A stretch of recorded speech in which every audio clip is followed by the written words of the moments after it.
الله أكبر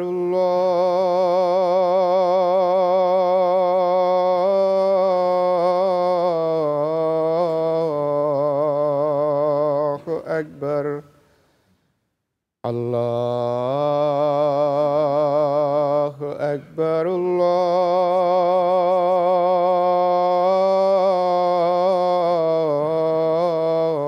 الله أكبر أشهد أن لا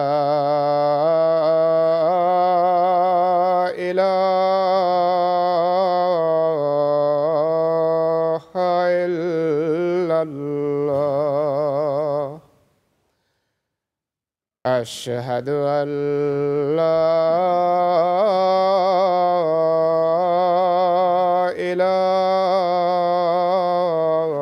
إله إلا الله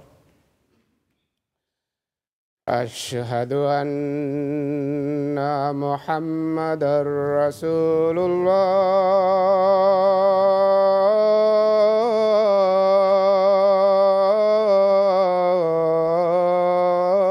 الله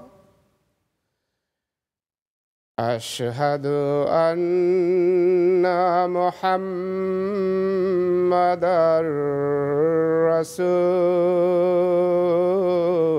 رسول الله حي على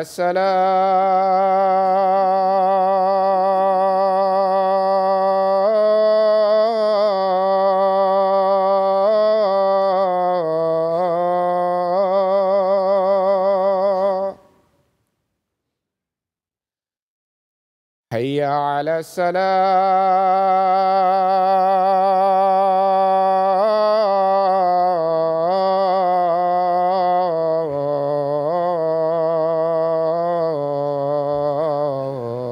الصلاة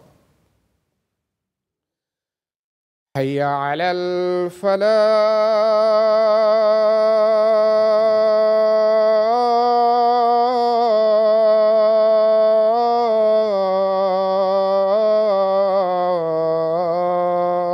الفلاح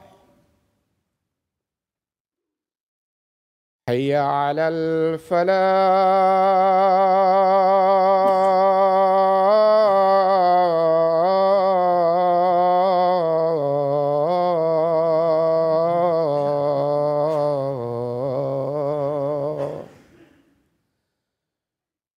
الله أكبر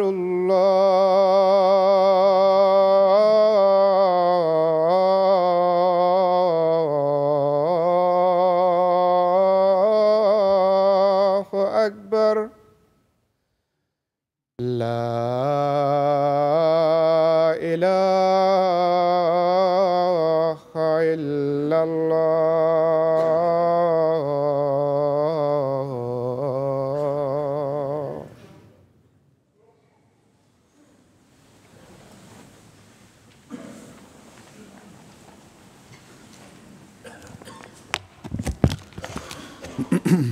السلام علیکم ورحمۃ اللہ.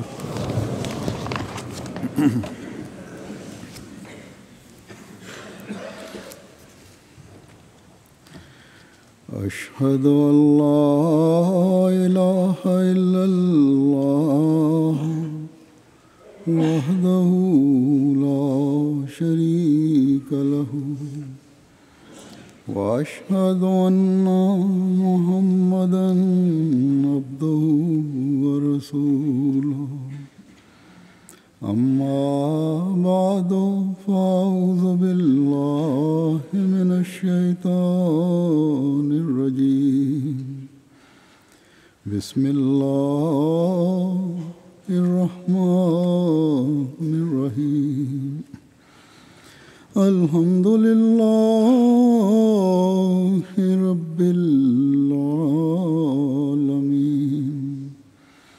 الرحمن الرحيم مالك يوم الدين إياك نعبد وإياك نستعين اهدنا الصراط المستقيم صراط الذين أنعمت عليهم غير المغضوب عليهم ولا الضالين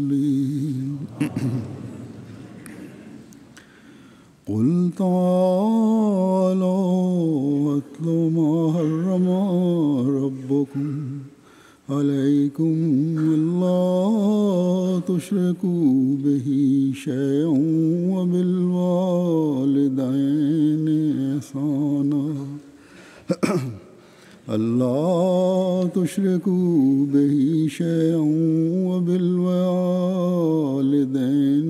إحسانا ولا تقتلوا أولادكم من إملاق نحن نرزقكم وإياهم ولا تقربوا الفواحش ما ظهر منها وما بطن ولا تقتلوا النفس التي حرم الله إلا بالحق ذلكم وصاكم به لعلكم تعقلون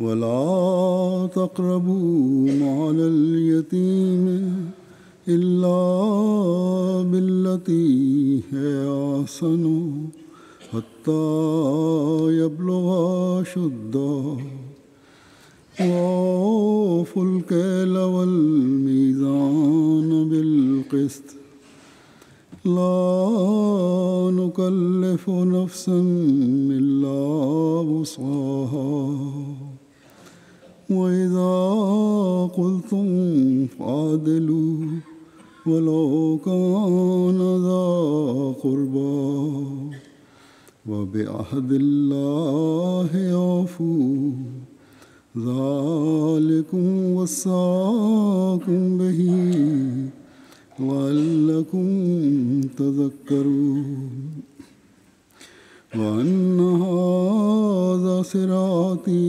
مستقيما فاتبعوه ولا تتبعوا السبل فتفرق بكم عن سبيله ذلكم وصاكم به لعلكم تتقون. یہ سورۃ انعام کی آیات ہیں 152 سے 154 تک. ترجمہ ان کا یہ ہے کہ تو کہہ دے آؤ میں پڑھ کر سناؤں جو تمہارے رب نے تم پر حرام کر دیا ہے، یعنی یہ کہ کسی چیز کو اس کا شریک نہ ٹھہراؤ، اور لازم کر دیا ہے کہ والدین کے ساتھ احسان سے پیش آؤ، اور رزق کی تنگی کے خوف سے اپنی اولاد کو قتل نہ کرو. ہم ہی تمہیں رزق دیتے ہیں اور ان کو بھی، اور تم بے حیائیوں کے جو ان میں ظاہر ہوں اور جو اندر چھپی ہوئی ہوں دونوں کے قریب نہ پھٹکو، اور کسی جان کو قتل نہ کرو جسے اللہ نے حرام قرار دیا ہو مگر حق کے ساتھ. یہی ہے جس کی وہ تمہیں سخت تاکید کرتا ہے تاکہ تم عقل کرو. اور سوائے ایسے طریق کے جو بہت اچھا ہو، یتیم کے مال کے قریب نہ جاؤ یہاں تک کہ وہ اپنی بلوغت کی عمر کو پہنچ جائے، اور ماپ اور تول انصاف کے ساتھ پورے کیا کرو. ہم کسی جان پر اس کی وسعت سے بڑھ کر ذمہ داری نہیں ڈالتے، اور جب بھی تم کوئی بات کرو تو عدل سے کام لو، خواہ کوئی قریبی ہی کیوں نہ ہو، اور اللہ کے ساتھ کیے گئے عہد کو پورا کرو۔ یہ وہ امر ہے جس کی وہ تمہیں سخت تاکید کرتا ہے تاکہ تم نصیحت پکڑو، اور یہ بھی تاکید کرتا ہے کہ یہی میرا سیدھا راستہ ہے، بس اس کی پیروی کرو اور مختلف راہوں کی پیروی نہ کرو، ورنہ وہ تمہیں اس کے راستہ سے ہٹا دیں گی۔ یہ ہے وہ جس کی وہ تمہیں تاکیدی نصیحت کرتا ہے تاکہ تم تقوی اختیار کرو۔ گزشتہ خطبے میں اس بات کا ذکر ہوا تھا کہ رمضان کے مہینے میں قرآن کریم نازل ہونا شروع ہوا۔ اس لحاظ سے قرآن کریم کا اور رمضان کے مہینے کا ایک خاص تعلق ہے، لیکن اس تعلق کا فائدہ تبھی ہے جب ہم رمضان کے مہینے میں قرآن کریم کی تلاوت کے ساتھ اس کے احکامات پر غور کریں اور ان کو اپنی زندگیوں کا حصہ بنانے کی کوشش کریں، ورنہ جس مقصد کے لیے قرآن کریم نازل ہوا وہ مقصد پورا نہیں ہوتا۔ حضرت مسیح موعود علیہ الصلوۃ والسلام اس بارے میں ایک جگہ فرماتے ہیں کہ قرآن کا مقصد تھا وحشیانہ حالت سے انسان بنانا، انسانی آداب سے مہذب انسان بنانا، تا شرعی حدود اور احکام کے ساتھ مرحلہ طے ہو اور پھر باخدا انسان بنانا۔ پھر آپ فرماتے ہیں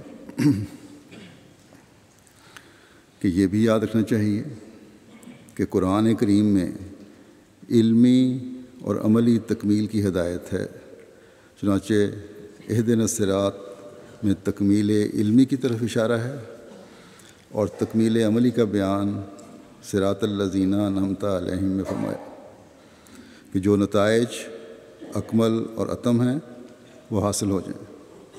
جیسے ایک پودا جو لگایا گیا ہے جب تک پورا نشو و نما نہ کرے اس کو پھل پھول نہیں لگ سکتے، اسی طرح اگر کسی ہدایت کے اعلیٰ اور اکمل نتائج موجود نہیں ہیں وہ ہدایت مردہ ہدایت ہے جس کے اندر کوئی نشو و نما کی قوت اور طاقت نہیں ہے۔ فرمایا کہ قرآن شریف ایک ایسی ہدایت ہے کہ اس پر عمل کرنے والا اعلیٰ درجے کے کمالات حاصل کر لیتا ہے اور خدا تعالیٰ سے اس کا ایک سچا تعلق پیدا ہونے لگتا ہے، یہاں تک کہ اس کے اعمال صالحہ جو قرآنی ہدایتوں کے موافق کیے جاتے ہیں وہ ایک شجر طیب کی مثال جو قرآن شریف میں دی گئی ہے بڑھتے ہیں اور پھل پھول لاتے ہیں، ایک خاص قسم کی حلاوت اور ذائقہ ان میں پیدا ہوتا ہے۔ بس اگر قرآن کریم کا حق ادا کرتے ہوئے قرآن کریم کو پڑھا جائے اور پھر اس کے احکامات پر عمل کرنے کی طرف توجہ ہو تو عملی طور پر بھی ایک نمایاں تبدیلی انسان میں پیدا ہو جاتی ہے، اعلیٰ اخلاقی قدریں پیدا ہو جاتی ہیں۔ فرمایا کہ وحشیانہ حالت سے نکل کر ایسا شخص جس نے قرآنی تعلیم کو اپنے اوپر لاگو کیا ہو مہذب اور باخدا انسان بنتا ہے، اور باخدا انسان وہ ہوتا ہے جس کا خدا تعالیٰ سے ایک خاص اور سچا تعلق پیدا ہو جاتا ہے، جس کی مثال اللہ تعالیٰ نے قرآن کریم میں شجرہ طیبہ کی دی ہے۔ اللہ تعالیٰ فرماتا ہے کہ اصلھا ثابت و فروعھا فی السماء، کہ اس کی جڑیں مضبوطی کے ساتھ قائم ہوتی ہیں اور اس کی شاخیں آسمان کی بلندی تک پہنچ رہی ہوتی ہیں۔ اس کی وضاحت ایک جگہ حضرت مسیح موعود علیہ الصلوۃ والسلام نے یوں فرمائی ہے، فرمایا کہ اس جگہ اللہ تعالیٰ نے کھول دیا کہ وہ ایمان جو ہے وہ بطور تخم اور شجر کے ہے، اور اعمال جو ہیں وہ آبپاشی کے بجائے ہیں، یعنی آبپاشی کی جگہ ہیں۔ اعمال ایسے ہیں جس طرح کہ پانی دیا جائے پودے کو، قرآن شریف میں کسان کی فرمایا، قرآن شریف میں کسان کی مثال ہے کہ جیسا وہ زمین میں تخم ریزی کرتا ہے ویسا ہی یہ ایمان کی تخم ریزی ہے، وہاں آپ پاشی ہے، یہاں اعمال۔ فرمایا پس یاد رکھنا چاہیے کہ ایمان بغیر اعمال کے ایسا ہے جیسے کوئی باغ بغیر انہار کے، یعنی اس میں پانی اور نہریں نہ ہوں، دریا نہ ہوں۔ جو درخت لگایا جاتا ہے فرمایا جو درخت لگایا جاتا ہے اگر مالک اس کی آبپاشی کی طرف توجہ نہ کرے تو ایک دن خشک ہو جائے گا۔ اسی طرح ایمان کا حال ہے، والذین جاہدوا فینا، یعنی تم ہلکے کام پر نہ رہو بلکہ اس راہ میں بڑے بڑے مجاہدات کی ضرورت ہے۔ اس لیے آپ نے فرمایا شروع میں کہ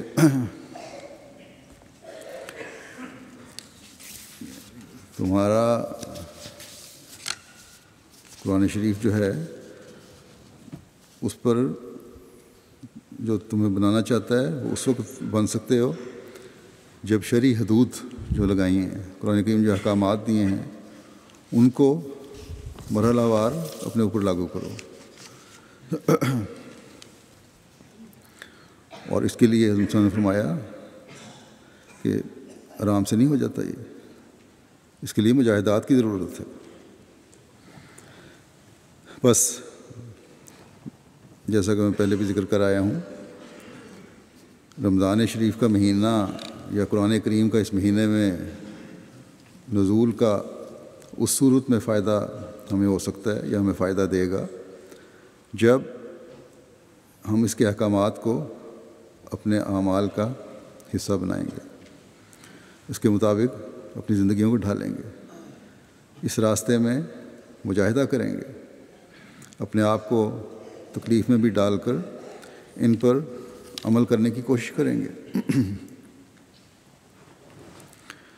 تبھی ہم خدا تعالیٰ سے تعلق پیدا کر سکتے ہیں، تبھی ہم قرآن کریم کی نازل ہونے کے مقصد کو سمجھنے والے ہو سکتے ہیں۔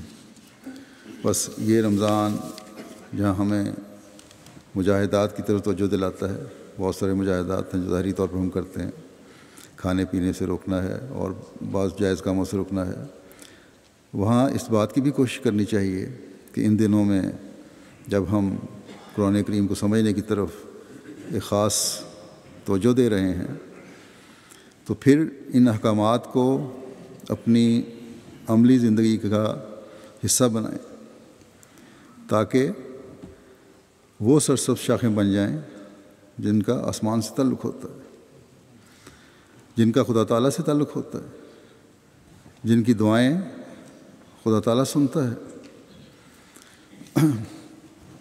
اپنے ایمان کی جڑیں مضبوط کریں، اپنے اعمال کو وہ سرسبز شاخیں بنائیں جو آسمان تک پہنچتی ہیں تاکہ ہماری دعائیں بھی خدا تعالیٰ کے ہاں مقبول ہوتی چلی جائیں۔ یہ آیات جو میں نے تلاوت کی ہیں ان میں بھی خدا تعالیٰ نے چند باتوں کی طرف، چند احکامات کی طرف توجہ دلائی ہے۔ ان احکامات میں سے چند احکامات ان 2-3 آیات میں بیان ہوئے ہیں جو خدا تعالیٰ کا قرب دلانے والے ہیں، تقویٰ پر چلانے والے ہیں، حقوق اللہ اور حقوق العباد کی طرف رہنمائی کرنے والے ہیں۔ جیسا کہ میں نے ترجمے میں پڑھ کے سنا دیا تھا، ہر ایک پر واضح ہو گیا ہوگا کہ کیا احکامات ہیں۔ یاد دہانی کے دوبارہ بتا دیتا ہوں۔ فرمایا کہ سب سے پہلے تو یہ بات یاد رکھو کہ خدا تعالیٰ کے ساتھ کسی کو شریک نہ ٹھہراؤ۔ پھر فرمایا والدین سے حسن سلوک کرنا انتہائی اہم چیز ہے، اس کو کبھی نہ بھولو، اور بدسلوکی تم پر حرام ہے۔ تیسری بات یہ کہ رزق کی تنگی کے خوف سے اپنی اولاد کو قتل نہ کرو۔ پھر یہ کہ مخفی اور ظاہر ہر قسم کی بے حیائیوں سے بچو، بلکہ ان کے قریب بھی نہیں جانا۔ پانچویں بات یہ کہ کسی جان کو قتل نہ کرو سوائے اس کے کہ جسے اللہ نے جائز قرار دے دیا ہو، اور اس کی بھی آگے تفصیلات ہیں کیا کس طرح جائز ہے۔ پھر فرمایا کہ یتیموں کے مال کے قریب بھی نہ جاؤ۔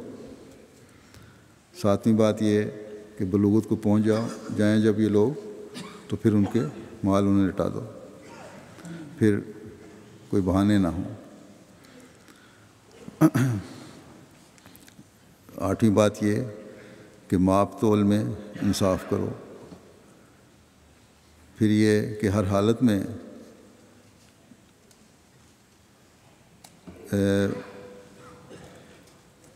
عدل سے کام لو، کوئی عزیز داری کوئی قرابت داری تمہیں عدل سے نہ روکے، انصاف سے نہ روکے۔ 10ویں بات یہ کہ اپنے عہدوں کو پورا کرو، جو عہد تم نے کیے ہیں ان کو پورا کرو۔ اور پھر یہ کہ ہر حالت میں صراط مستقیم پر قائم رہنے کی کوشش کرتے چلے جاؤ۔ یہ وہ خاص اہم باتیں ہیں، اور پھر ان کی جزیات ہیں۔ ان باتوں پر چل کر انسان تقویٰ کی راہوں پر چلنے والا کہلا سکتا ہے، اللہ تعالیٰ کا قرب حاصل کرنے کی کوشش کرنے والا کہلا سکتا ہے۔ سب سے پہلے خدا تعالیٰ نے جس بات کی توجہ دلائی ہے، بلکہ حکم دیا کہ یہ کبھی تم سے سرزد نہ ہو ایسی بات یہ تم پر حرام ہے کہ خدا تعالیٰ کا شریک کسی کو ٹھہراؤ، اس ہستی کے ساتھ تم شریک ٹھہراؤ جو تمہارا رب ہے،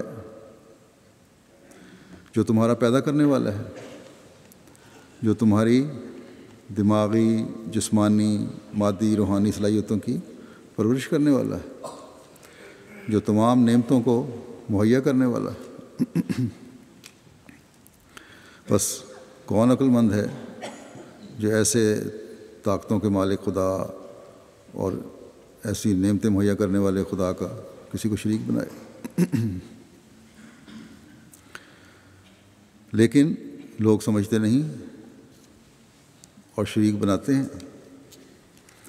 گہرائی میں جا کر شرک کے مفہوم کو نہیں سمجھتے، اور ایسے عظیم خدا کے مقابلے پر خدا کھڑے کرتے ہیں کہ حیرت ہوتی ہے۔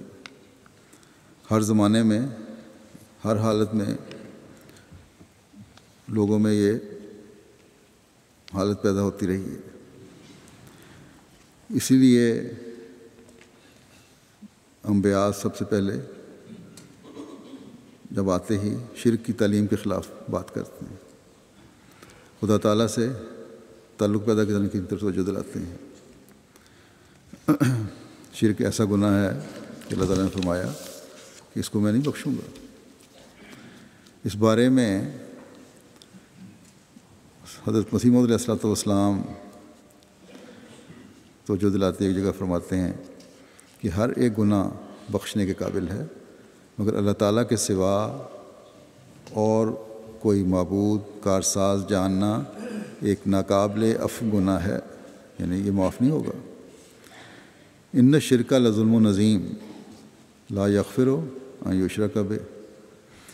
یہاں شرک سے ہی مراد نہیں کہ پتھروں وغیرہ کی پرستش کی جاوے، بلکہ یہ ایک شرک ہے کہ اسباب کی پرستش کی جاوے اور معبودات دنیا پر زور دیا جاوے۔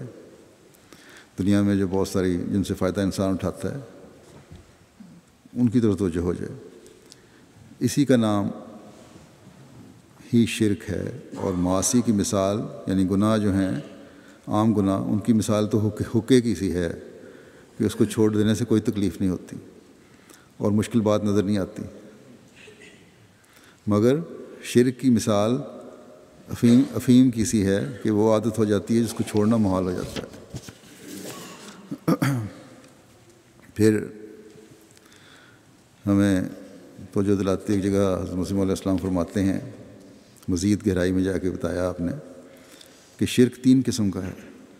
اول یہ کہ عام طور پر بت پرستی، درخت پرستی وغیرہ کی جاوے، درختوں کی پوجا بھی کرتے ہیں بعض لوگ، یہ سب سے عام اور موٹی قسم کا شرک ہے۔ دوسری قسم شرک کی یہ ہے کہ اسباب پر حد سے زیادہ بھروسہ کیا جائے کہ فلاں کام نہ ہوتا تو میں ہلاک ہو جاتا. یہ بھی شرک ہے. تیسری قسم شرک کی یہ ہے کہ خدا تعالیٰ کے وجود کے سامنے اپنے وجود کو بھی کوئی شے سمجھا جاوے کہ میں بھی کچھ کر سکتا ہوں. اس لیے اللہ تعالیٰ نے فرمایا تم کچھ نہیں کر سکتے. ایک مومن ہر کام کرنے سے پہلے انشاءاللہ ضرور کہنا چاہیے. فرمایا کہ موٹے شرک میں تو آج کل اس روشنی اور عقل کے زمانے میں کوئی گرفتار نہیں ہے. یعنی درختوں کی پوجا کریں یا بعض ایسے جو پہلی قسم ہے. البتہ اس مادی ترقی کے زمانے میں شرک فی الاسباب بہت بڑھ گیا. اسباب پر انحصار، چیزوں پر انحصار، لوگوں پر انحصار، یہ بہت زیادہ ہو گیا.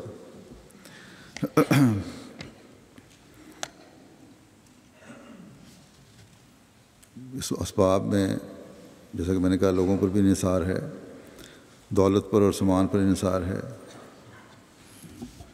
اپنے جہاں کام کر رہے ہیں ان کے مالکوں پر انحصار ہے. بعض خوشامد کر رہے ہوتے ہیں افسروں کی اپنے. جب یہ حالت ہو جائے کہ اسباب پر یا کسی ذات پر ضرورت سے زیادہ انحصار ہو جائے تو پھر انسان اس مقصد کو بھول جاتا ہے جو اس کی پیدائش کا مقصد ہے. حضرت مسیح موعود علیہ السلام فرماتے ہیں کہ جب انتہا آ جاتا ہے کسی کا وجود ضروری سمجھا جائے تو وہ معبود ہو جاتا ہے. پھر جب ایک شخص سمجھے کہ اس کے بغیر میرا گزارا ہی نہیں ہے تو پھر وہ خدا کے مقابلے پر آ جاتا ہے. پھر ایسی چیز بن جاتا ہے جس کی عبادت کی جاتی ہے، اس کے ساتھ تعلق بھی عبادت بن جاتا ہے. اور عبادت کے لائق صرف خدا تعالیٰ کی ذات ہے. اللہ تعالیٰ فرماتا ہے کہ وما خلقت الجن والانس الا لیعبدون، یعنی جن و انسان کی پیدائش کی غرض عبادت ہے. اور عبادت کیا ہے؟ حضرت مسیح موعود علیہ السلام اس بارے میں فرماتے ہیں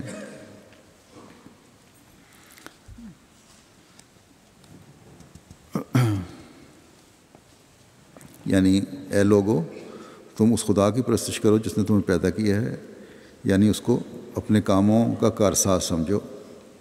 جو اتنے بھی تمہارے کام ہیں ان کو کرنے والا، تو ان کی تکمیل کرنے والا، ان کے انتہا تک پہنچانے والا، کامیابی دینے والا صرف خدا تعالیٰ ہے. یہ ہے خدا تعالیٰ کی پرستش اور عبادت، اور اس پر توکل کرو. پھر فرمایا یعنی اے لوگو اس خدا کی پرستش کرو جس نے تم کو پیدا کیا. عبادت کے لائق وہی ہے جس نے تم کو پیدا کیا، یعنی زندہ رہنے والا وہی ہے، اسی سے دل لگاؤ. باقی خدا جو ہیں، باقی معبود جو ہیں دنیا کے، انہوں نے ختم ہو جانا ہے. زندہ رہنے والی ذات صرف خدا تعالیٰ کی ہے، اس لیے اسی سے دل لگاؤ. فرماتے ہیں کہ پس ایمانداری تو یہی ہے کہ خدا سے خاص تعلق رکھا جائے اور دوسری سب چیزوں کو اس کے مقابلے میں ہیچ سمجھا جائے. اور جو شخص اولاد کو یا والدین کو یا کسی اور چیز کو ایسا عزیز رکھے کہ ہر وقت انہی کا فکر رہے تو وہ بھی ایک بت پرستی ہے. بت پرستی کی یہی تو معنی نہیں کہ ہندوؤں کی طرح بت لے کر بیٹھ جائے اور اس کے آگے سجدہ کرے. حد سے زیادہ پیار محبت بھی عبادت ہی ہوتی ہے. پھر آپ فرماتے ہیں کہ اے لوگو تم اس خدائے واحد لا شریک کی پرستش کرو جس نے تم کو اور تمہارے باپ دادوں کو پیدا کیا. چاہیے کہ تم اس قادر و توانا سے ڈرو جس نے زمین کو تمہارے لیے بچھونا اور آسمان کو تمہارے لیے چھت بنایا اور آسمان سے پانی اتار کر طرح طرح کے رزق مہیا تمہارے لیے طرح طرح کے رزق تمہارے لیے پھلوں میں سے پیدا کیے. سو تم دیدہ و دانستہ انہی چیزوں کو خدا کا شریک مت ٹھہراؤ جو تمہارے فائدے کے لیے بنائی گئی ہیں. پھر آپ فرماتے ہیں عبادت کی حقیقت بیان فرماتے ہوئے کہ انسان کی پیدائش کی علت غائی یہی عبادت ہے. یعنی پیدائش کا مقصد عبادت ہے، جیسا کہ پہلے آیت آ چکی ہے. فرماتے ہیں کہ عبادت اصل میں اس کو کہتے ہیں کہ انسان ہر قسم کی کساوت کجی کو دور کر کے دل کی زمین کو ایسا صاف بنا دے جیسے زمیندار زمین کو صاف کرتا ہے. عرب کہتے ہیں مورن محبت، جیسے سرما کو باریک کر کے آنکھوں میں ڈالنے کے قابل بنا لیتے ہیں. اسی طرح جب دل کی زمین میں کوئی کنکر پتھر ناہمواری نہ رہے اور ایسی صاف ہو کہ گویا روح ہی روح ہو، اسی کا نام عبادت ہے۔ چنانچہ اگر یہ درستی اور صفائی آئینے کی جاوے تو اس میں شکل نظر آ جاتی ہے، اور اگر زمین کی جاوے تو اس میں انواع و اقسام کے پھل پیدا ہو جاتے ہیں۔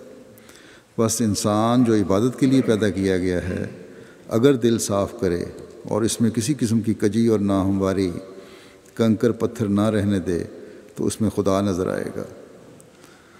میں پھر کہتا ہوں کہ اللہ تعالیٰ کی محبت کے درخت اس میں پیدا ہو کر نشو و نما پائیں گے۔ اگر دل صاف ہو جائے، خالصتاً خدا تعالیٰ کی خاطر سب کچھ کرنے لگ جاؤ، اسی کو سب کچھ سمجھو، اسی پر انحصار کرو، تو پھر اس میں خدا نظر آتا ہے، اور اس میں پھر خدا تعالیٰ کی محبت کے درخت نشو و نما پائیں گے، اور وہ اسمار شیریں اور طیب ان میں لگیں گے جو اکلہا دائم ان کے مصداق ہوں گے۔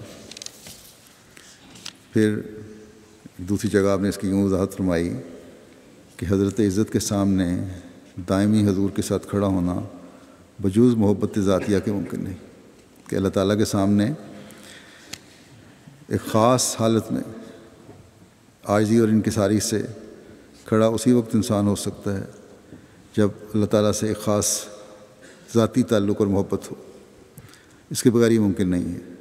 اور محبت فرمایا، اور محبت سے مراد یک طرفہ محبت نہیں، بلکہ خالق اور مخلوق کی دونوں محبتیں مراد ہیں۔ جب انسان ایسی محبت کرتا ہے تو اللہ تعالیٰ کی طرف سے محبت کا جواب ملتا ہے۔ تا بجلی کی آگ کی طرح جو مرنے والے انسان پر گرتی ہے اور جو اس وقت اس انسان کے اندر سے نکلتی ہے، بشریت کی کمزوریوں کو جلا دیں اور دونوں مل کر تمام روحانی وجود پر قبضہ کر لیں۔ یعنی جب بجلی انسان پر گرتی ہے گرج چمک والی، تو وہ جل جاتا ہے، انسان خاک ہو جاتا ہے۔ اسی طرح یہ محبت جو ہے، ایسی محبت ہونی چاہیے، ایسی آگ ہونی چاہیے، ایسی تپش ہونی چاہیے۔ رمضان کا مہینے کی بھی ایک معنی تپش اور گرمی ہے، کہ جو انسانی کمزوریاں ہیں، بد عادتیں ہیں، ان سب کو جلا دے اور تمام وجود پر روحانیت کا قبضہ ہو جائے۔ یہ ہے مقصد انسان کا، اور یہ ہے مقصد جس کے لیے رمضان کے مہینے میں ہمیں سے گزارا جاتا ہے۔ بس یہ معیار ہے جو اللہ تعالیٰ کی بات کا ہمارے سامنے حضرت مسیح موعود علیہ الصلوۃ والسلام نے پیش فرمایا ہے، اور جب یہ معیار حاصل ہوتا ہے، خدا تعالیٰ کی محبت سب محبتوں پر غالب آ جاتی ہے، تو پھر تمام قسم کے شرکوں سے انسان آزاد ہو جاتا ہے۔ اللہ کرے کہ اس رمضان میں ایسی عبادت کی اللہ تعالیٰ توفیق عطا فرمائے، اس کی محبت ہمیں قائم ہو اور وہ دائمی محبت ہو۔ پھر اللہ تعالیٰ نے جو اگلا حکم فرمایا وہ یہ ہے کہ والدین سے احسان کا سلوک کرو۔ یہ ترتیب بھی وہ قدرتی ترتیب ہے جو انسان کی زندگی کا حصہ ہے۔ خدا تعالیٰ کی ذات کے بعد اس دنیا میں والدین ہی ہیں جو بچوں کی پرورش اور ان کی ضروریات کا خیال رکھتے ہیں۔ غریب سے غریب والدین بھی اپنے دائرے میں یہ بھرپور کوشش کرتے ہیں کہ ان کے بچوں کی صحیح پرورش ہو، اس کے لیے وہ بے شمار قربانیاں بھی کرتے ہیں عموماً۔ بس فرمایا کہ والدین سے احسان کا سلوک کرو۔ ایک دوسری جگہ خدا تعالیٰ فرماتا ہے کہ وَقَضَىٰ رَبُّكَ أَلَّا تَعْبُدُوا إِلَّا إِيَّاهُ وَبِالْوَالِدَيْنِ إِحْسَانًا إِمَّا يَبْلُغَنَّ عِندَكَ الْكِبَرَ أَحَدُهُمَا أَوْ كِلَاهُمَا فَلَا تَقُل لَّهُمَا أُفٍّ وَلَا تَنْهَرْهُمَا وَقُل لَّهُمَا قَوْلًا كَرِيمًا۔ یعنی تمہارے رب نے یہ تاکیدی حکم دیا ہے کہ تم اس کے سوا کسی کی عبادت نہ کرو۔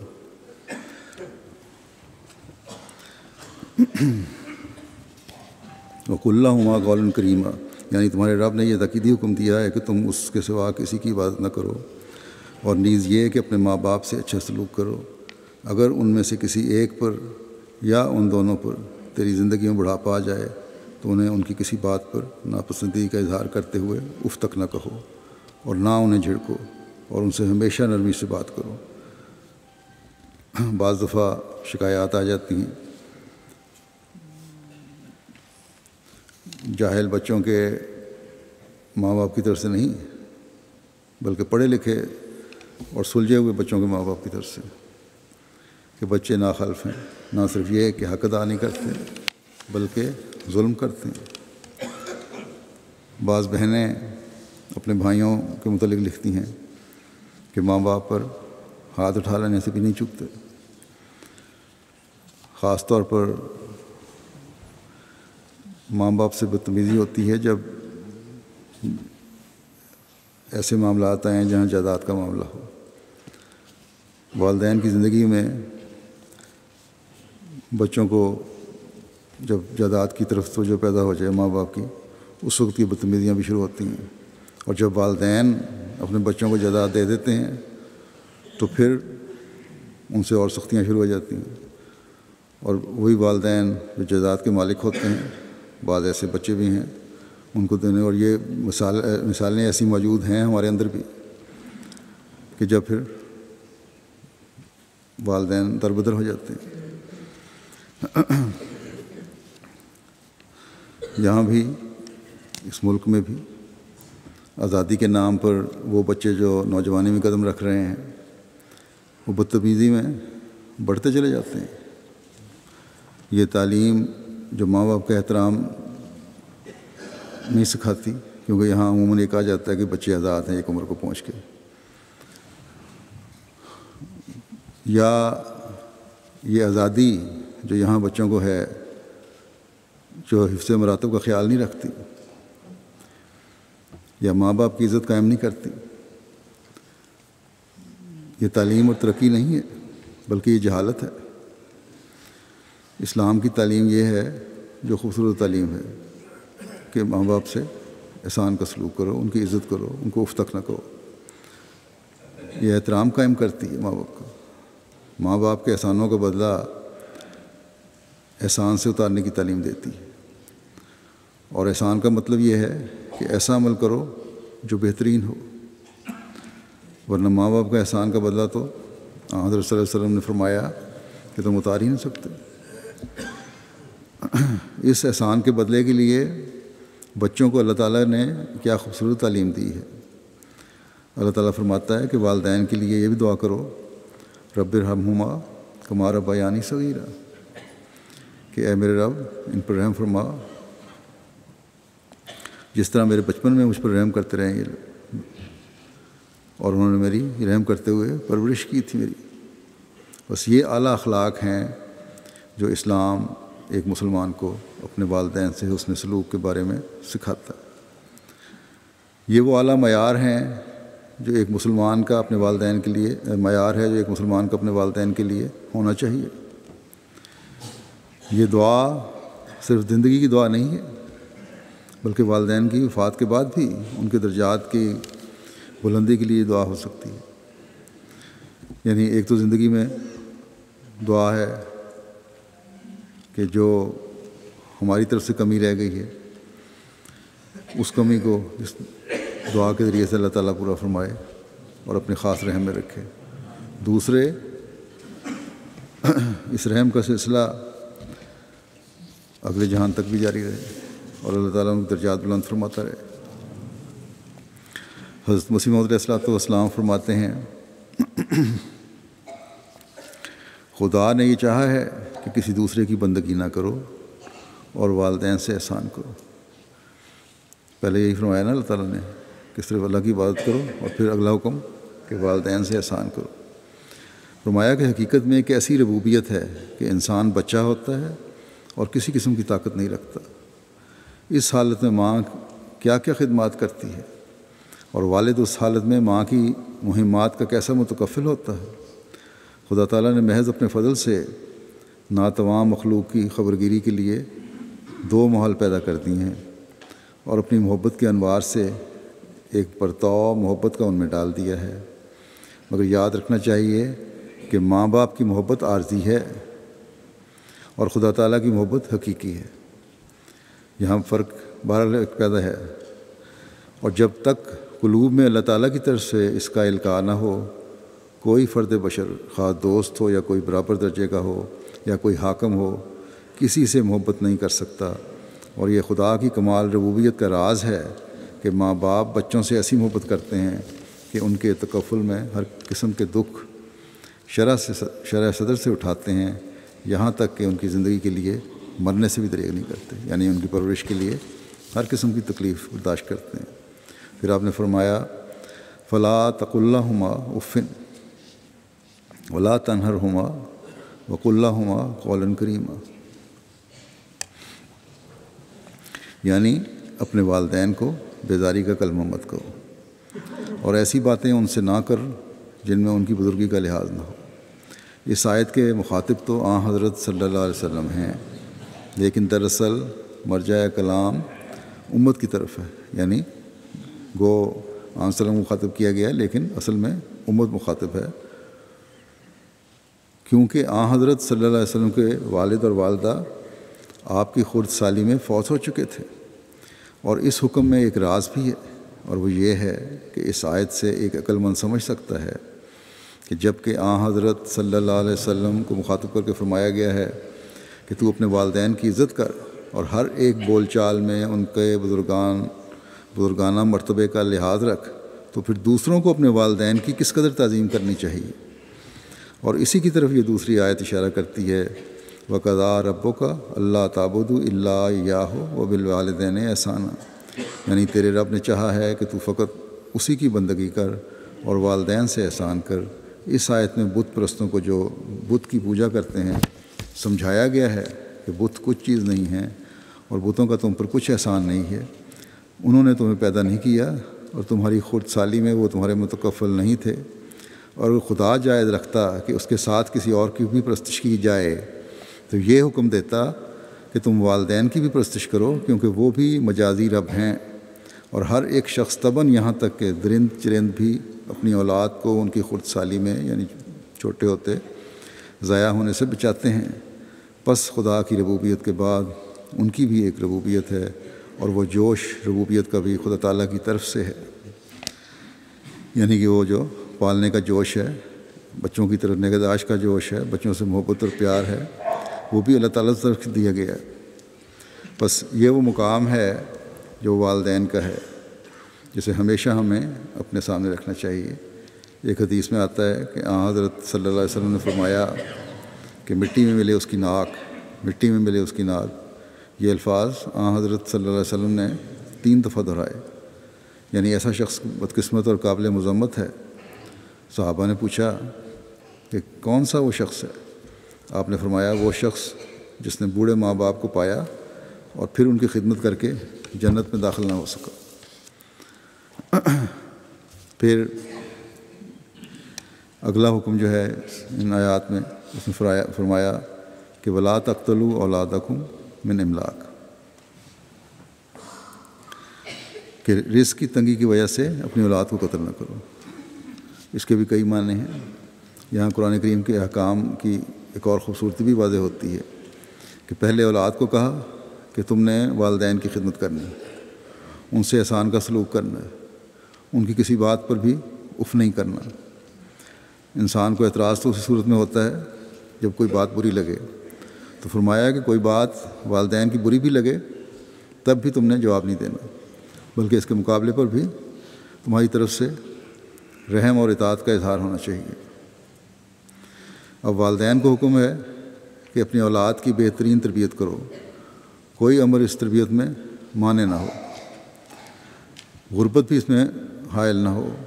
بس یہ والدین پر فرض کیا گیا ہے کہ اپنے بچوں کی تعلیم و تربیت کا ایسا خیال رکھو کہ وہ روحانی اور اخلاقی لحاظ سے مردہ نہ ہو جائیں، ان کی صحت کی طرف توجہ نہ دے کر انہیں قتل نہ کرو، بعض ناجائز بچتیں کر کے ان کی صحت برباد نہ کرو۔ بس ماں باپ کو جب ربوبیت کا مقام دیا گیا ہے تو بچوں کی ضروریات کا خیال رکھنا ان پر فرض کیا گیا۔ بچوں کو معاشرے کا بہترین حصہ بنانا ماں باپ پر فرض کیا گیا، کیونکہ اگر یہ نہ کیا جائے تو یہ اولاد کے قتل کے مترادف ہے۔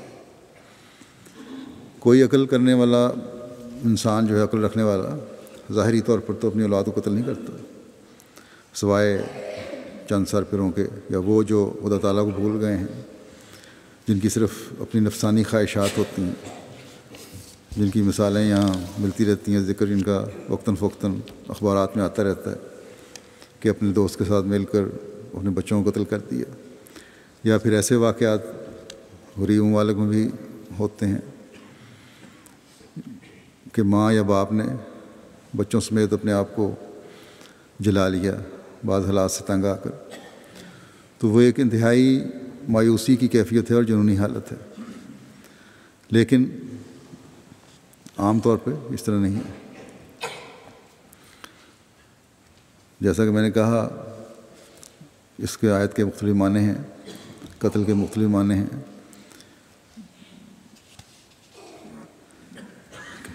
ایک معنی یہ بھی ہیں کہ اپنی اولاد کی اگر صحیح تربیت نہیں کر رہے، ان کی تعلیم پر توجہ نہیں ہے، تو بھی ان کا قتل کرنا ہے. بعض لوگ اپنے کاروبار کی مصروفیت کی وجہ سے اپنے بچوں پر توجہ نہیں دیتے، بھول جاتے ہیں انہیں، جس کی وجہ سے بچے بگڑ رہے ہوتے ہیں. اور یہ شکایات اب جماعت میں بھی پائی جاتی ہیں. مائیں شکایت کرتی ہیں کہ باپ باہر رہنے کی وجہ سے، کاموں میں مشغول رہنے کی وجہ سے، گھر پر نہ ہونے کی وجہ سے بچوں پر توجہ نہیں دیتے، اور بچے بگڑتے جا رہے ہیں. خاص طور پر جب بچے ٹین ایج میں آتے ہیں، جوانی میں قدم رکھ رہے ہوتے ہیں، تو انہیں باپ کی توجہ اور دوستی کی ضرورت ہے. پہلے بھی کئی دفعہ اس طرف توجہ دلا چکا ہوں میں. ورنہ باہر کے ماحول میں وہ غلط قسم کی باتیں سیکھ کے آتے ہیں، اور یہ بچوں کا اخلاقی قتل ہے. باپ بے شک 100 تعویلیں پیش کریں کہ ہم بچوں کے لیے کر رہے ہیں جو کچھ کر رہے ہیں، لیکن اس کمائی کا کیا فائدہ، اس دولت کا کیا فائدہ جو بچوں کی تربیت خراب کر رہی ہے. اور پھر اگر یہ دولت چھوڑ بھی جائیں تو پھر کیا پتہ ہے بچے اسے سنبھال بھی سکیں گے کہ نہیں. دولت بھی ختم ہو جائے گی اور بچے بھی. پھر اس کی صورت یہ بھی ہے ایک، اور یہ مغربی ممالک میں بھی پھیل رہی ہے، ہمارے جماعت میں بھی، کہ مائیں بھی کاموں پر چلی جاتی ہیں یا گھروں پر پوری توجہ نہیں دیتی، ادھر ادھر پھر رہی ہوتی ہیں کسی نہ کسی بہانے سے. عموماً کام ہی ہو رہے ہوتے ہیں کہ نوکریاں کر رہی ہیں. بچے اسکولوں سے گھر آتے ہیں تو انہیں سنبھالنے والا کوئی نہیں ہوتا. ماؤں کا بہانہ یہ ہوتا ہے کہ گھر کے اخراجات کے لیے کمائی کرتی ہیں، لیکن ایسی بھی ہیں بہت ساری تعداد میں جو اپنے اخراجات کے لیے یہ کمائی کر رہی ہوتی ہیں، اور جب تھکی ہوئی کام سے آتی ہیں تو بچوں پر توجہ نہیں دیتی. یوں بچے بعض دفعہ عدم توجہ کی وجہ سے، احساس کمتری کی وجہ سے ختم ہو رہے ہوتے ہیں. بے شک ایسی بیویاں اور مائیں بھی ہیں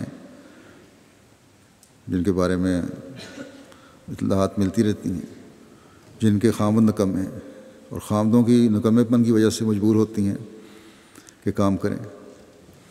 بس ایسے خامدوں کو اور ایسے باپوں کو بھی خوف خدا کرنا چاہیے کہ اپنے نکمے پن کی وجہ سے اپنی اولاد کے قتل کا موجب نہ بنے.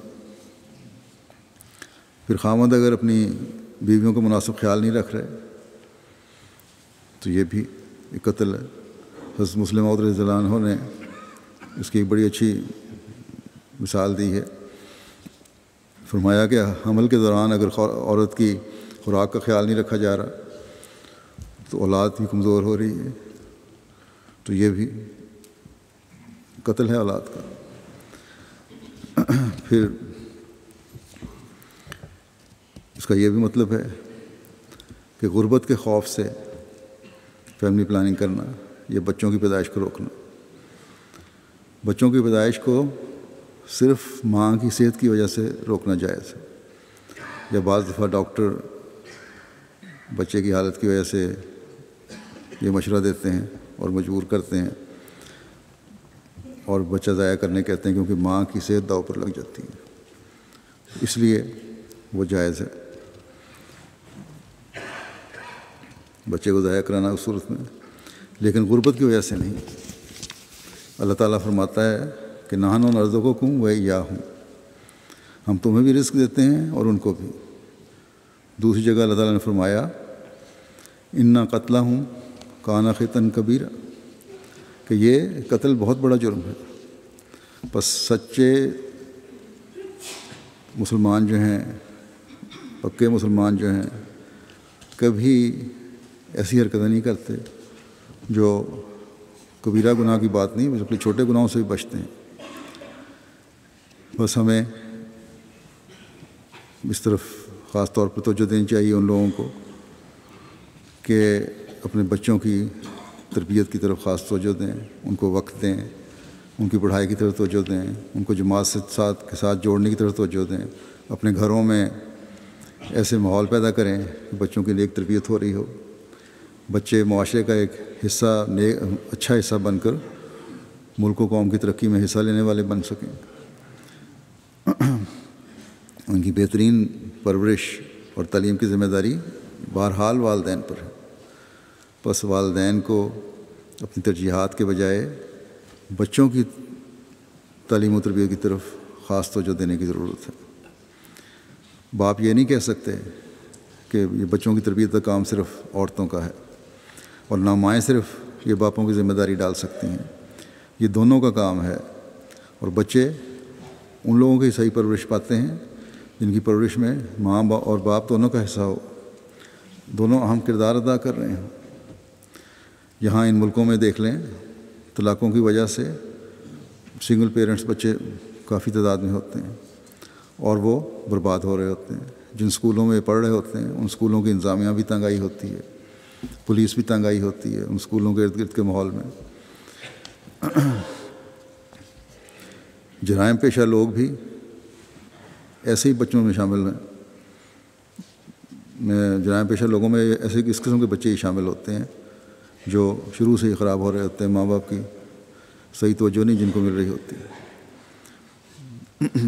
یہاں میں یہ قابل فکر بات بھی اس ضمن میں کہنا چاہوں گا کہ ہمارے ہاں بھی طلاقوں کا رجحان بہت زیادہ بڑھ رہا ہے، اس لیے بچے بھی برباد ہو رہے ہیں۔ بعض دفعہ طلاقیں شروع میں ہو جاتی ہیں، بعض دفعہ کئی سال بعد بچوں کے پیدائش کے بعد۔ تو ماں اور باپ دونوں کو اپنی اناؤں اور ترجیحات کے بجائے بچوں کی خاطر قربانی کرنی چاہیے۔ اللہ تعالیٰ ہم سب کو قرآن احکامات پر عمل کرنے کی توفیق عطا فرمائے۔ 3 بیان ہوئے ہیں، باقی انشاءاللہ تعالیٰ آئندہ بیان کروں گا۔